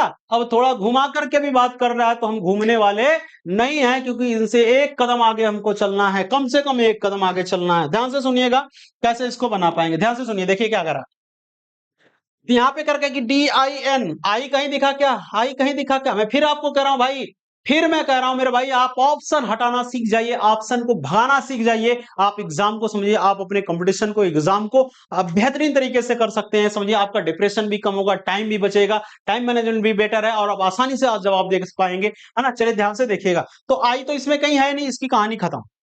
डी ओ एन के, डी ओ एन के कहीं दिख रहा है क्या? इसमें कहीं के दिखा क्या? नहीं दिख रहा गुरुजी, तो ये तो हो ही नहीं सकते। फिर कौन दिख रहे हैं? यहां पे करके कि ई एल ई पी ए, एक सेकंड रुकिएगा, एक सेकंड, एक सेकंड, एक second. E L E P H A P A N T S, तो ई ई ई ई तो भी नहीं दिख रहा है, ई भी नहीं दिख रहा है। फिर ई ए जी, ई तो यहाँ भी नहीं दिखा, यानी कहीं पे हम लोग गलती किए हैं साथी, थोड़ा ध्यान से सुनिएगा। देखते हैं इसको देखते हैं, क्वेश्चन के बारे में पढ़ते हैं। अक्षरों को सेट में आए स्वरों को उसके अगले स्वरों के साथ और व्यंजनों को उसके अगले व्यंजनों के साथ बदल दिए जाते हैं। उन सभी स्वरों को उसी क्रम में रखकर और फिर आखिरी में एक एस जोड़ देते हैं। तो कह रखा कि इस प्रकार बनने वाला शब्द कौन सा होगा, इस प्रकार बनने वाला शब्द कौन सा होगा।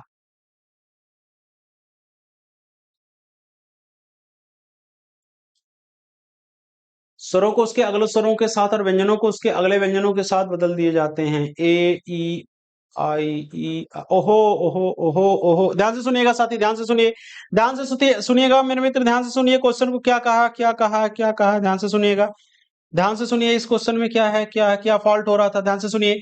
इसने क्या कहा है कि जस्ट उसके अगले स्वरों को स्वरों के साथ करना था, स्वरों को स्वरों के साथ करना था। ध्यान से सुनिए, सी था तो इसको हम टी लिख देंगे, चलेगा, लेकिन ई को हम एफ नहीं लिखेंगे। ई के बाद क्या आता है, ध्यान से सुनिए, ए होता है, ई होता है, आई होता है, ओ होता है, यू। ये 5 स्वर होते हैं, 5 वॉवेल्स होते हैं, तो जस्ट अगला वॉवेल्स लेना है, ना कि ई के बाद एफ को लेना है। तो ई के बाद कौन आता है, आई आता है, तो आप यहाँ पे क्या लिखेंगे, आई लिखेंगे। आगे फिर देखिए क्या था, एम था, तो एम के बाद आप एन लिख दोगे, चलेगा, बिल्कुल चलेगा, क्योंकि ये कॉन्सोनेंट है ना। आई फिर दे रखा, तो आई के बाद अगला वावल कौन आता है, ओ आता है, तो यहाँ पे हम ओ लिखने वाले हैं, ओ लिखने वाले हैं। फिर आर था, आर के बाद यस लिख देंगे, बिल्कुल लिख देंगे। यू के बाद क्या लिखेंगे, देखिए ए ई आई ओ यू, तो इसके जस्ट बाद क्या बनेगा, फिर से ए को पकड़ेंगे, ठीक है, ए ई आई ओ यू। यू के बाद फिर आपको क्या है, ओ है, ओ है, ओ है, ओ के बाद यू आता है, यहाँ पे फिर से यू को लिखते हैं। क्यू के बाद क्या लिख देंगे हम लोग, आर को लिख देंगे, है ना। अब देखते हैं क्या, DIN, DINOSOSAAUR, है ना, UR, और इसने लास्ट में क्या कहा था, अक्षर यस जोड़ना है, तो यहाँ पे हमने जोड़ दिया। क्या ये सेम बन रहा है साथी, क्या ये सेम बन रहा है, इस बात को आप बताएंगे। हाँ बिल्कुल ही सही बन रहा है, तो मेरे मित्र ये हो जाएगा ऑप्शन नंबर ए, इसका सही जवाब होगा ऑप्शन नंबर ए, है ना। थोड़ा सा क्वेश्चन पढ़ने में हम लोगों ने, है ना, वो गड़बड़ी कर दी थी, इसलिए थोड़ी सी पहली बार में हम लोग सेट नहीं कर पाए, लेकिन कोई बात नहीं, अगर हम सेट नहीं कर पाए तो हम लोगों ने पकड़ भी लिया साथी की गड़बड़ी कहाँ हो रही है ना। तो इसीलिए कह रहा हूं, क्वेश्चन को आप जितना बार पढ़ेंगे उतना ज्यादा आप फिल्टर कर पाएंगे कि क्या पूछ रहा है, क्या कह रहा है, सारी चीजें आप समझ पाएंगे। चलिए अगले क्वेश्चन पे चलते हैं और अगला क्वेश्चन देखते हैं। देखिए क्या कर रहा है, क्वेश्चन नंबर 12 है आपके सामने। यहाँ पे इसने कह रहा कि सीमा सुधीर की बहू है ना, ये ब्लड रिलेशन के क्वेश्चन है साथी। सीमा सुधीर की बहू है और रमेश की भाभी है। ध्यान से सुनिए, ऐसे क्वेश्चन कितना आसानी से बनाएंगे, ध्यान से सुनिए। सबसे पहले देखिए, ऐसे प्रश्नों में जो दोनों चरित्र, दोनों कैरेक्टर दिए होते हैं मेरे मित्र, दोनों जो पात्र दिए होते हैं, सॉरी चरित्र नहीं, पात्र जो होते हैं हमारे, दोनों ही कैरेक्टर दिए, इनको लिखना होता है। ध्यान से सुनिए कैसे। तो सबसे पहले सीमा है और कौन है, सुधीर है। सीमा और सुधीर को हमने लिख लिया। कह रहा सीमा सुधीर की बहू है, सीमा जी बहू है किसकी, सुधीर की, सुधीर की बहू रानी है ना। चलिए बहू है, और रमेश की भाभी है। सीमा सुधीर की बहू है और रमेश की भाभी है। कौन, सीमा, सीमा भाभी हैं, भाभी हैं, भाभी जी, भाभी जी किसकी है भाभी, तो रमेश की, रमेश की ये क्या है, भाभी हैं, ठीक। चलिए, तो सुधीर के रमेश का होंगे, पुत्र हो सकते हैं।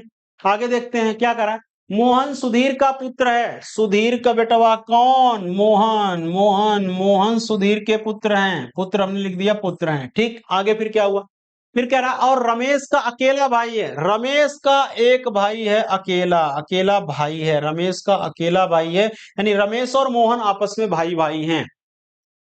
रमेश का अकेला भाई है। सीमा और मोहन के बीच संबंध, सीमा और मोहन कौन कौन है, सीमा और मोहन कौन कौन है, तो एक बात बताइए ना, बताइए ना जी। देखिए क्या करा सुधीर का बेटवा मोहन है ना, और सुधीर की बहू जो है वो कौन है, सीमा है, और सीमा को रमेश कहता भाभी जी, और रमेश के पास एक भाई जो का नाम का है, मोहन है। तो ये बताइए कि मोहन की का लगेंगी, सीमा पत्नी लगेंगी ना मेरे भाई, पत्नी लगेंगे कि नहीं बताइएगा मुझे, बिल्कुल लगेंगे, यानी पति पत्नी का संबंध इनके बीच होगा, इस बात को बिल्कुल ही हम कह सकते हैं ब्लड रिलेशन में। और चलते हैं अगले क्वेश्चन पे और देखते हैं दमदारी के साथ अगला क्वेश्चन क्या कह रहा है। देखिए अब ये जितने क्वेश्चन आपको दिखेंगे मेरे साथी, सबके सब डिसीजन मेकिंग के क्वेश्चन हैं, यानी कि जो इस बार यूपी पुलिस ने भर भर के आपसे पूछा था और बेहतरीन तरीके से आपको समझ में आएगा। बस आप अंत तक इसको देखिएगा साथी, ध्यान से पढ़िए, ध्यान से सुनिए। और एक आपको मैं बता दूं, एक बात बता दूं कि ऐसे प्रश्नों को आप जितना फिल्टर कर पाओगे, जितना बार आप पढ़ोगे, उतनी चीजों को फिल्टर कर पाओगे और आसानी से आप इसको कर पाओगे तभी। और ध्यान से पढ़िए, देखते हैं क्या चीजें। और हमें हमेशा और हमेशा जनहित की बातें करनी होती है साथी, जनहित की बात हमको सोचकर चलनी होती है। किसी भी व्यक्ति के पास की, है ना, हम बनने वाले, हम लोग क्या, यानी आप लोग क्या बनने वाले हैं साथी? तो सिपाही बनने वाले हैं, पुलिस बनने वाले हैं, देश के, है ना, देश के रक्षक बनने वाले हैं। तो एक बात समझिए, आप खुद ही कोई कष्ट उठा लेंगे, लेकिन अपनी पब्लिक, अपनी जनता को नहीं देने वाले हैं। इस बात के वास्तविकता की बात अलग है, लेकिन यहां आपको यही बातें सोच करके चलनी है, आप बेहतरीन आंसर पर पहुंच पाओगे। देखिए क्या कह रहा है, कह रखा है कि जैन एक सामाजिक कार्यकर्ता हैं जो भारत में लैंगिक समानता वाले लैंगिक समानता वाले सॉरी लैंगिक समानता लाने की दिशा में काम कर रहे हैं। यानी एक जैन है, वो सामाजिक कार्यकर्ता है, सोशल वर्कर हैं। वो एक अपने समाज में, अपनी सोसाइटी में लैंगिक समानता लाने की बात कर रहे हैं। यानी कि जो महिला और पुरुष, यानी मेल और फीमेल के बीच की अगर मैं बात करूं, या फिर जितने भी तरीके की, इस तरीके के रूढ़िवादिता विचारधारा के लोग हैं, उन उन लैंगिक असमानता को खत्म करना चाहते हैं, है ना। आपको क्या लगता है कि निम्नलिखित में से कौन सा कदम कदम सही कदम उसकी मदद करेगा? यानी अगर आपको दो कुछ कुछ इसने यहाँ पे दे रखा है कि भैया कुछ कदम उठाने वाले हैं, वो आपको कौन सी बात उनकी अच्छी लग रही है कि इस तरीके से इस लैंगिक असमानता को दूर किया जा सकता है आसानी तरीके से? देखिए क्या कह रहा है, लड़कियों को मोबाइल और अन्य प्रकार की तकनीकी का उपयोग करने की अनुमति ना दे, है ना। भैया ये शोषण शोषण शोषण, क्या ये बात शोषण की ओर नहीं इशारा कर रही है ना? तो कह रहा कौन सी आपको उसकी मदद करेगा, कौन सी बात आपको सही लग रही है? कह रहा कि लड़कियों को मोबाइल और अन्य प्रकार की तकनीक, काहे भैया, काहे नहीं देंगे? आप आर्टिकल 14 का उल्लंघन करेंगे, समता और समानता का अधिकार का, है? बिल्कुल भी बातें सही नहीं है। सबको सबको, लड़का हो या लड़की, लड़का लड़की एक समान, फिर क्यों भेद करे इंसान, है ना। इस बात को आप समझिए।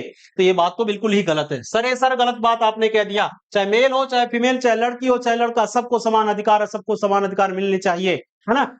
चलिए आगे क्या कह रहा है कि निर्णय लेते समय लड़कियों और महिलाओं को क्या कहना है, सुनिश्चित करें कि इस पर विचार किया जाए। तो ये बात कुछ ठीक लग रही है कि निर्णय लेते समय लड़कियों और महिलाओं को क्या कहना है, सुनिश्चित करें कि इस पर विचार किया जाए। हाँ भाई देखिए, हम अगर बात करें, देखिए महिलाओं के लिए अगर मैं बात करूं हमारे समाज में, तो उन लोगों को हम लोग काफी काफी उन लोगों को हम लोग सम्मान देते हैं साथी, और होना भी चाहिए, है ना। ये बातें होना भी चाहिए कि सम्मान होना चाहिए, है ना। लेडीज फर्स्ट की बातें जो चलती रहती हैं, तो इस तरीके से महिलाओं को हमें सम्मान देना चाहिए, बिल्कुल देना चाहिए, क्योंकि वो हमारे समाज का एक अभिन्न अंग है साथी। और माँ एक जननी है, महिला एक जननी है, एक माँ है, और माँ है तभी संसार है, तभी दुनिया है साथी। इसके बिना सब कुछ अधूरा है। और हम उस देश में रहते हैं मेरे मित्र, उस देश में रहते हैं जिस देश का मात्र दुनिया में एक ही ऐसा नाम है जो माँ के नाम पे पड़ा है, जिसको माँ के नाम से जाना जाता है, भारत माँ, है ना। और इससे बड़ा कुछ हो नहीं सकता साथी। इसलिए महिलाओं का सम्मान, मां का सम्मान जरूर होना चाहिए। इसलिए क्या कर रखा है कि निर्णय लेते समय लड़कियों और महिलाओं को क्या कहना है, सुनिश्चित करें कि इस पर विचार किया जाए। ये बात मेरे हिसाब से बिल्कुल ही सही, ठीक लग रही है साथी। आगे सी पर देखते हैं क्या करा कि बाल विवाह को प्रोत्साहित करें और विवाहों में दहेज को स्वीकार करें, जो बिल्कुल ही गलत है मेरे साथी। दहेज प्रथा अधिनियम आपने पढ़ रखा, बिल्कुल ही गलत बात है। अगर शादी के 7 वर्ष के अंदर ऐसी घटनाएं आपको देखने के लिए मिलती है, तो आप दहेज प्रथा का कानून उसके ऊपर लगा सकते हैं। इसलिए आप देखिए, आईपीसी सीआरपीसी को भी हम लोग पढ़ेंगे कभी साथी, जब है ना, आईपीसी सीआरपीसी पर भी बात करेंगे, उसके अंतर्गत आपको पढ़ना होगा, है ना, दहेज प्रथा उत्पीड़न जो आया था, इसको पढ़ना है आपको। देखिए आगे कह रहा है क्या कि महिलाओं को सख्ती से जुड़े पदों को लेने से हतोत्साहित, अरे भैया हतोत्साहित काहे करोगे, क्यों हतोत्साहित करोगे आप? उनके अधिकार हैं, उनको मिलने चाहिए। सबके अपने अपने अधिकार प्राप्त हैं साथी, ये हमारा संविधान हमें देता है हमारा अधिकार, तो क्यों आप छीनने वाले बनोगे, है ना। बिल्कुल भी नहीं छीनने वाले बनोगे। आर्टिकल 18 का इसका आर्टिकल 14 का, आर्टिकल 19 का अधिकार क्यों छीनने वाले हैं आप, है ना, बिल्कुल भी नहीं। इसलिए ऑप्शन नंबर बी इसका सही जवाब होगा। और बढ़ते हम लोग अगले क्वेश्चन पे और देखते हैं क्या चीज कह रहा है। देखिए कह रहा है कि निम्न में से कौन सा चित्र भवन, लंबा और आदमी के बीच को दर्शाता है? देखिए ये आपके लिए देखने के लिए क्वेश्चन आता है, और ये बहुत ही आसान होता है, बेहतरीन होता है, हमारी बेसिक समझ पर डिपेंड करता है साथी। इस बात को समझिएगा। देखिए कैसे करेंगे, कह रहा है कि भवन भी होना चाहिए, लंबा भी होना चाहिए और आदमी भी होना चाहिए। ये कौन सा इसमें ऑप्शन सही होगा, इस बात को आपको बताना है। देखिए मैं आपसे बात करूं, आदमी आदमी क्या हो सकता है, लंबा हो सकता है, भवन भी क्या हो सकता है, लंबा भी हो सकता है। क्या ये ऐसा कुछ है क्या, ऐसा कुछ है क्या साथी? तो ऐसा हम बिल्कुल ही कह सकते हैं, बिल्कुल ही कह सकते हैं। इसलिए ऑप्शन नंबर बी जो हमारा बनेगा ये सही जवाब होगा। और आगे चलते हैं अगले क्वेश्चन पे और देखते हैं क्या चीज कह रहा है। ध्यान से सुनिएगा। कह रहा हैरिसन एक एम्बुलेंस चालक है। यानी कोई हैरिसन नाम का व्यक्ति जो एम्बुलेंस चलाता है ना। बहुत बेहतरीन काम करते हैं हैरिसन जी, आपको तहे दिल से धन्यवाद। आप ऐसे एम्बुलेंस चलाइए और लोगों की जानों की रक्षा करिए, है ना। जनहित में आप जो है ना बहुत बेहतरीन काम कर रहे हैं। आगे देखिए कह रहा है हैरिसन एक एम्बुलेंस चालक है। ड्राइविंग करते समय वह निम्नलिखित में से एक को छोड़कर अन्य सभी कार्य करने के लिए अधिकृत है। यानी एक काम वो नहीं करेगा जिसके लिए अथॉरिटी उसके पास नहीं है, अथॉराइज नहीं है, यानी अधिकृत नहीं है, उसे मान्यता नहीं प्राप्त है, उसे नहीं कर सकता। तो वो कौन सा काम है जो वो नहीं कर सकता? देखिए कह रहा है पार्किंग स्थानों के बारे में चिंता किए बिना पार्क करना या खड़ी करना। यानी जो पार्किंग स्थान है उसके बारे में कोई भी उससे चिंता नहीं करना, कोई भी बात नहीं करना है ना। बिना पार्क खड़ा करना कहीं गाड़ी कर सकता, क्या ऐसी उसको करने की अनुमति है क्या? फिर आगे कह रखा था क्या क्या, तो फिर आगे कह रहा है कि देखिए मैं आपको बता दूं हरिसन जब एम्बुलेंस चालक है तो कोई जरूरी नहीं है कह रहा कि करने के लिए कौन अधिकृत है इस एक कार्य को छोड़कर। यानी वो कौन सा काम ऐसा है जो वो नहीं कर सकता, बाकी सब कर सकता है। तो मेरे भाई जब एम्बुलेंस चालक है तो आप बताइए एम्बुलेंस में व्यक्ति किसी को उठाना है, किसी पेशेंट को रोड पर एक्सीडेंट हुआ या कहीं भी कोई दिक्कत है, तो क्या वो पार्किंग वाले स्थान को ढूंढेगा क्या कि जहां पार्किंग में ले चलकर वहां पार्क करूं, मैं उस पेशेंट को ला दूंगा, उस इंजर्ड व्यक्ति को, उस घायल व्यक्ति को अपने एम्बुलेंस में ला दूंगा? क्या ऐसा करेगा क्या? नहीं करेगा साथी। इसलिए आप इस बात को समझिए, ये बात बिल्कुल ही बेहतरीन तरीके से करना पड़ रहा है कि पार्किंग स्थानों के बारे में चिंता किए बिना पार्क करना या खड़ी करना बेहतरीन है। जहां भी एक्सीडेंट हुआ है व्यक्ति को तुरंत वहां से एम्बुलेंस उठाती है। इस बात को आप देख भी रहे हो, चाहे वो पार्किंग प्लेस हो या कोई भी प्लेस हो, वहां से ये उठा लेते हैं इस बात को। ये बात सही है। एक गलत बात पूछ रखा था इसलिए ये बात सही है, तो ये आंसर सही नहीं हो सकता। आगे कह रहा है कि एक रेड सिग्नल, स्टॉप सिग्नल या स्टॉप साइन पर आगे बढ़ जाना। बिल्कुल भी भैया आप रेड सिग्नल दे रहे हो या इस तरीके की चीज दे रहे हो तो एम्बुलेंस इसीलिए तो है, उसके ऊपर लगा होता है, बत्ती होता है ना, लाइट लगी होती है। भैया तुम्हारे रेड सिग्नल से भी बेटर हमारा मतलब ये ज्यादा वो है ना। इसलिए आप देखेंगे कि ये बात भी सही लग रही तो नहीं हो सकती। आगे कह रहा है कि मानव जीवन को खतरे में डाले बिना गति सीमा से अधिक जाना। हाँ बिल्कुल भी, है ना, खतरे में डाले बिना गति सीमा से अधिक, तो ये बात आपकी सही है, तो ये हो नहीं सकती क्योंकि इसने गलत पूछ रखा था। आगे कह रहा है, आगे क्या कर रखा है कि जब वह ऑफ ड्यूटी हो तो आपातकालीन रोशनी और सायरन के साथ ड्राइव करना है। भैया ये कौन सी बात हो गई? आप पेशेंट बैठाए ही नहीं है ना, ऑफ ड्यूटी में चल रहे हैं, आपको ट्रैफिक में फंस गए, आपको लग रहा है कि मैं जल्दी से भाग कर यहाँ से जाऊं, और कोई भी ऑफ ड्यूटी में आप लगे हुनर बजाने वहां पे, पब्लिक परेशान हो रही है आपकी वजह से, है ना। ये गलत बात है। अगर ऑफ ड्यूटी में आप हो, आपके पास कोई पेशेंट नहीं है, आप गाड़ी में नहीं, है ना, उस तरीके की चीजें कोई नहीं है ऑफ ड्यूटी में, तो आप बिल्कुल भी सायरन का उपयोग नहीं करेंगे, है ना। और रोशनी यानी जो लाइट ऊपर जलती है उसका उपयोग नहीं करोगे। तो कह रहा है लेकिन कौन एक छोड़कर अन्य सभी कार्य करने के लिए अधिकृत है? तो यही बात, ये बात आप नहीं कर सकते हैं भैया। पेशेंट रखे हैं और आप देखे भी होंगे एम्बुलेंस तभी सायरन मारता है जब उसके पास पेशेंट होता है, तभी, अन्यथा वो आराम से चलता रहता है। इसलिए ऑप्शन नंबर डी इसका सही जवाब होगा। अगले क्वेश्चन पे देखिए क्या कह रहा है कि भारत विभिन्न भाषाओं, परंपराओं और धर्मों का देश है। सबको पता है ना, अनेकता में एकता है भारत में। फिर क्या कह रहा है, लेकिन इस तरह की विविधता इसकी एक राष्ट्र की भावना के मार्ग में मुख्य बाधा बन सकती है। कह रहा है भले ही ये इस तरह की परंपराओं धर्मों का देश है, लेकिन हो सकता है कि ये है ना राष्ट्र की भावना को विकसित करने में ये मदद ना करे, है ना। ऐसा कुछ अनुमान इसने लगाया। कह रहा है लेकिन में से वह कौन सा एक प्रमुख कारक है? वह कारक नहीं है जो सांप्रदायिक सामंजस्य असामंजस्य पैदा करता है। यानी कह रहा है इसमें से कौन सा वो प्रमुख कारक नहीं है जो सांप्रदायिक असामंजस्य पैदा करता है ना। यानी अच्छी चीज कौन सी है जो ये चीजें नहीं करता है, यानी सांप्रदायिक असामंजस्य, यानी सांप्रदायिक दंगे, है ना, इस तरीके के फसाद, इन सारी चीजों को नहीं करता है, यानी जो देश को आगे बढ़ाने का काम करता है। देखिए क्या कर रहा है कि ये राष्ट्रीय ध्वज करता है क्या, या सांस्कृतिक विभिन्नता करता है, या भाषाई विविधता करता है, या धर्म करता है? तो आपको यहाँ पे देखिए ऑप्शन तो ऐसे आपको ठीक ठाक दिख रहे हैं, लेकिन सबसे बेहतरीन आपको दिख रहा होगा क्या?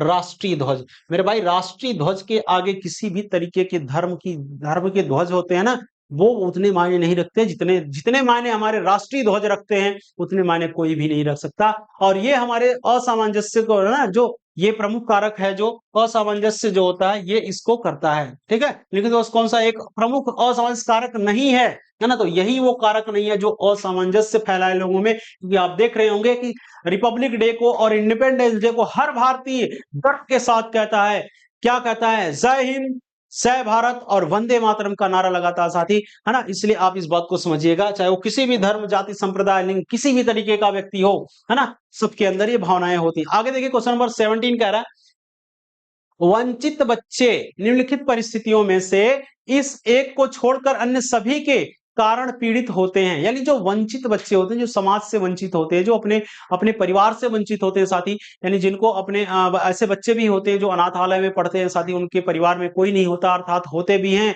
तो उन्हें ऐसे स्थितियों में छोड़ दिया जाता है साथी। उनके पास भूख की समस्या होती है ना, भुखमरी के शिकार होते हैं, उनके पास किसी भी तरीके के रहन सहन, कपड़े लत्ते, बहुत सारी प्रॉब्लम होती है। तो कह रहा वंचित जो बच्चे होते हैं, जो वंचित बच्चे होते हैं, लिखित परिस्थितियों में से इस एक को छोड़कर अन्य सभी के कारण पीड़ित रहते हैं। किसकी वजह से ऐसा है जिसकी वजह से पीड़ित नहीं रहते हैं बाकी सबसे? तो किसकी वजह से पीड़ित क्या करते हैं, कह रहा कि अन्य सभी के कारण पीड़ित होते हैं, और कह रहा परिस्थिति में एक को छोड़कर, किसको छोड़कर के सबसे पीड़ित रहते हैं? देखिए कह रहा क्या, धन का अभाव, शिक्षा का अभाव, ज्ञान का अभाव, पोषण का अभाव, है ना। तो देखिए ज्ञान का अभाव की अगर मैं आपसे बात करूं, वंचित बच्चे निम्नलिखित परिस्थितियों में से इस एक को छोड़कर अन्य सभी के कारण पीड़ित होते हैं, अन्य सभी के कारण। तो भैया ज्ञान के अभाव के कारण, है ना, ज्ञान के अभाव के कारण, ये बिल्कुल ही सही होगा।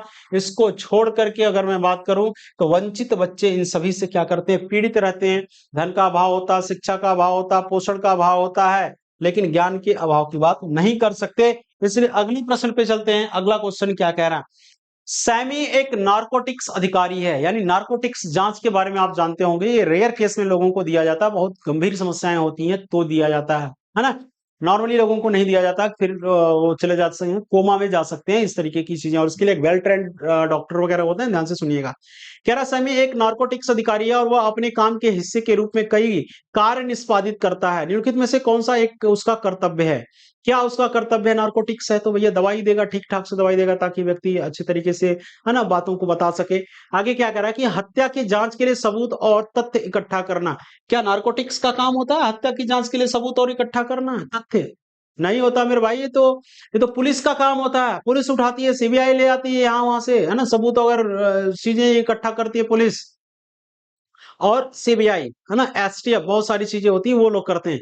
आगे कह रहा है कि देश में हथियार लाने वाले संदिग्धों को गिरफ्तार करना। नहीं मेरे भैया, नारकोटिक्स वाला ये सब काम थोड़ी करता है। नारकोटिक्स का काम क्या होता है, नारकोटिक्स का काम क्या होता है? फिर कह रहा है कि नेताओं को विभिन्न कार्यक्रमों और दैनिक आधार पर प्रदान। अरे नेता होता है इनसे का मतलब है, कोई मतलब ही नहीं है। कह रहा मादक पदार्थों की तस्करी और नशीली दवाएं रखने की जांच। हाँ बिल्कुल, यही काम करता है नारकोटिक्स वाला, यही काम करता है, यही काम करता है। तो ऑप्शन नंबर सी इसका सही जवाब होगा, सही जवाब होगा। आगे ध्यान से सुनिए क्या कह रहा है, जनता द्वारा पुलिस के कामकाज के खिलाफ उठाई गई निम्नलिखित में से सबसे गंभीर शिकायत कौन सी है? मेरे भाई आप भी पुलिस बनने जा रहे हो, और आप समझिए कि सबसे गंभीर मुद्दा, सबसे ज्वलंत मुद्दा क्या है, पुलिस के अगेंस्ट क्या चल रहा ज्वलंत मुद्दा। तो देखिए क्या चीज कह रहा है, समय पर अपराध स्थल पर नहीं पहुंचना। ये तो आप देख रहे हैं ना साथी, इस बात को हम लोग बिल्कुल भी नकारा नहीं कर सकते, क्योंकि आप देखे होंगे कि पुलिस जब जाती है, जब मामला रफा दफा हो जाता है ना, चीजें खत्म हो जाती तब जाता है, और लोगों से पूछा है भाई निकल निकल निकल इधर, तुम थे मौके पर? सॉरी सर हम नहीं थे।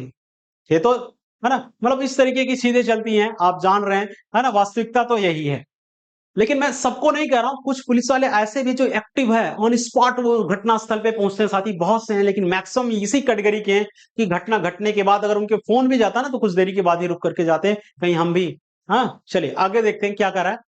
कह रहा है कि समय पर अपराध स्थल पर नहीं पहुंचना। क्या कह रहा है, सबसे गंभीर शिकायत कौन सी? समय पर अपराध पर घटना स्थल पर नहीं पहुंचना। तो इस बात को लोग कहते भी नहीं है, क्योंकि जान रहे हैं पुलिस वाले भाई दिक्कत कर सकते हैं, ठीक है।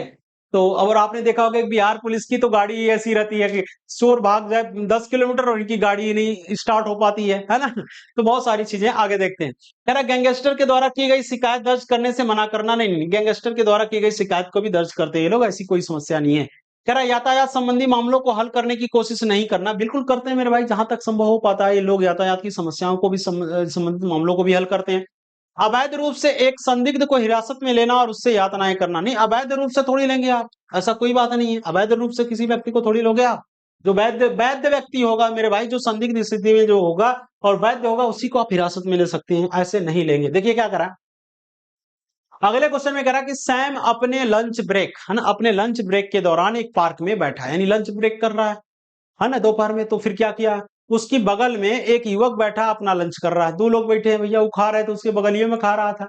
यह खाना खत्म, है ना? यह खाना खत्म करता है और फिर खाली कंटेनर को बेंच के नीचे डालकर जाने के लिए तैयार होता है।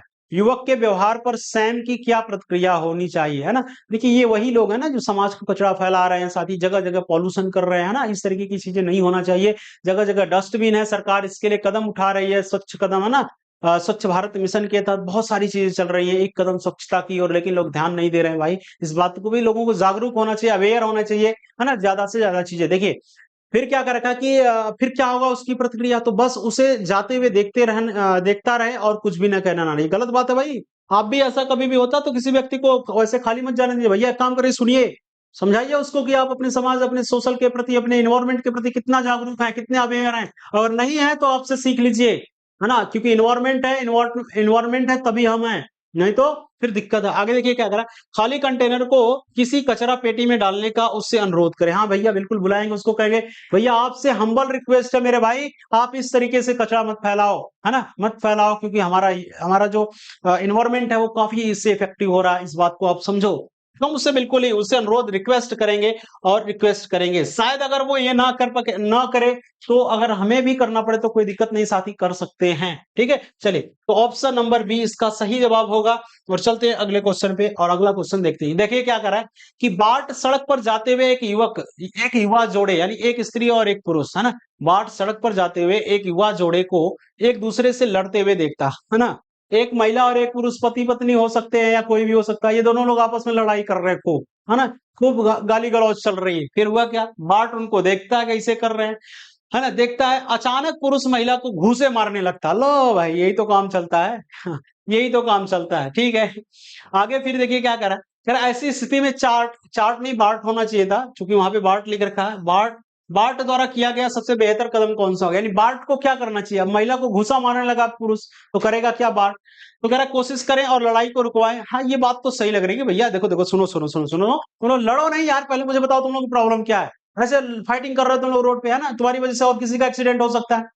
ठीक, चलिए अब आगे देखते हैं क्या करा कि ये बात सही लग रही है। आगे भी पढ़ लेते हैं ऑप्शन को। कह रहा है कि पुलिस को फोन कर शिकायत करें, पुलिस को फोन करना चाहिए और शिकायत करना चाहिए। मे भी अगर देखिए, अगर नहीं मान रहा है आपसे वो व्यक्ति, या और कुछ लोग इकट्ठा होकर के उसको समझा रहे हैं फिर भी नहीं मान रहा, तो आप फिर फाइनली आप पुलिस को ही कॉल करोगे साथी, क्योंकि फिर इस तरीके से वो अभद्रता रोड पर फैलाता रहेगा काफी देरी तक, और उस महिला के साथ इस तरीके का दुर्व्यवहार होता रहेगा, है ना? तो इसलिए आप पुलिस को भी बुला सकते हैं, इसमें कोई गुरेज नहीं है इस बात की। तो बी भी सही लग रहा है।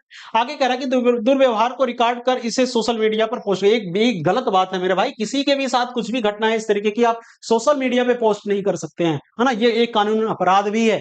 आगे कह रहा है कि पीड़ित से बात करें और उससे उसे सांत्वना दें। भैया सिर्फ सांत्वना देने से काम नहीं चलेगा, पहले तो उसकी प्रोटेक्शन करिए आप, है ना? पहले प्रोटेक्शन करिए। इसलिए देखिए, ऑप्शन ए और बी इन दोनों की बात करें तो दोनों ही सही होगा। Both option A and B, both are correct. आगे क्वेश्चन पे चलते, देखिए कह रहा है नील एक सर्जन है जो अनिल पर बहुत जटिल मस्तिष्क सर्जरी करने जा रहा है। नील जो है एक डॉक्टर है, एक सर्जन है, और ये अनिल के ऊपर सर्जरी करने जा रहा है। कोई सर्जरी होगी इसकी करने जा रहा है। कह रहा है नील के निम्नलिखित में से कौन सा गुण अनिल को मानसिक शांति देगा, यानी कौन सा गुण जो होगा उसे मानसिक शांति देगा, ये आपको बताना है कि नील का कौन सा गुण होगा। तो क्या दक्षता, ईमानदारी, सम्मान, करुण। देखिए, आप डॉक्टर है मेरे भाई, आप डॉक्टर हैं, किसी व्यक्ति को आप सम्मान दे या ना दे वैसे की बात अलग है, सम्मान दे या ना दे ये बहुत बड़ी बात मायने नहीं रखता है। वो आपको मानसिक सांत्वना शांति नहीं दे सकता है। आपको पता चले कि एक डॉक्टर महोदय हैं, इनको जो सर्जन है इनको कुछ आता जाता है नहीं, बस ऐसे आते हैं जाते हैं चले जाते हैं, काम उल्टा सीधा कर देते हैं, है ना?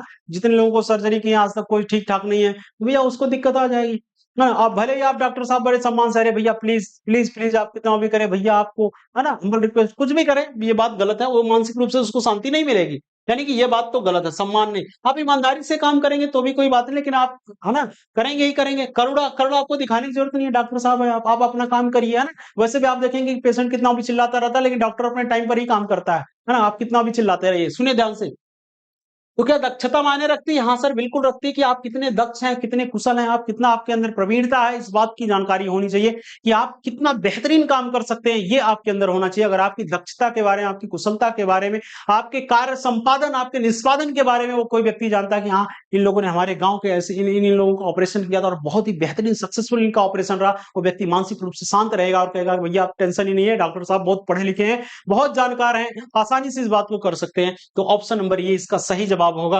और चलते हैं अगले क्वेश्चन पे, देखते हैं। देखिए क्या करा, भारत में बेहतर विधि शासन को इंगित करने के लिए निम्नलिखित में से कौन सी घटना एक सकारात्मक उदाहरण है? यानी कह रहा है कि भारत में अगर मैं बात करूं विधि शासन यानी कानून का शासन की बात करें, तो कानून के शासन को एक अच्छे तरीके से, बेहतरीन तरीके से करने के लिए, एक सकारात्मक तरीके से करने के लिए कौन सी घटना सबसे बेहतर होगी? तो देखिए क्या कह रहा एक छात्र नेता जो अपने कट्टरपंथी भाषणों से सरकार की नीतियों के विरुद्ध छात्रों को उकसा रहा है, उसे सूचित ट्रायल के बिना गिरफ्तार किया और दोषी ठहराया जाता है ना। एक भैया कट्टरपंथी नेता है और वो भाषण दे रहा है और सरकार की नीतियों के विरुद्ध छात्रों को उकसा रहा है ना। और इसने कहा कि सकारात्मक व्यवस्था कौन सा उदाहरण है?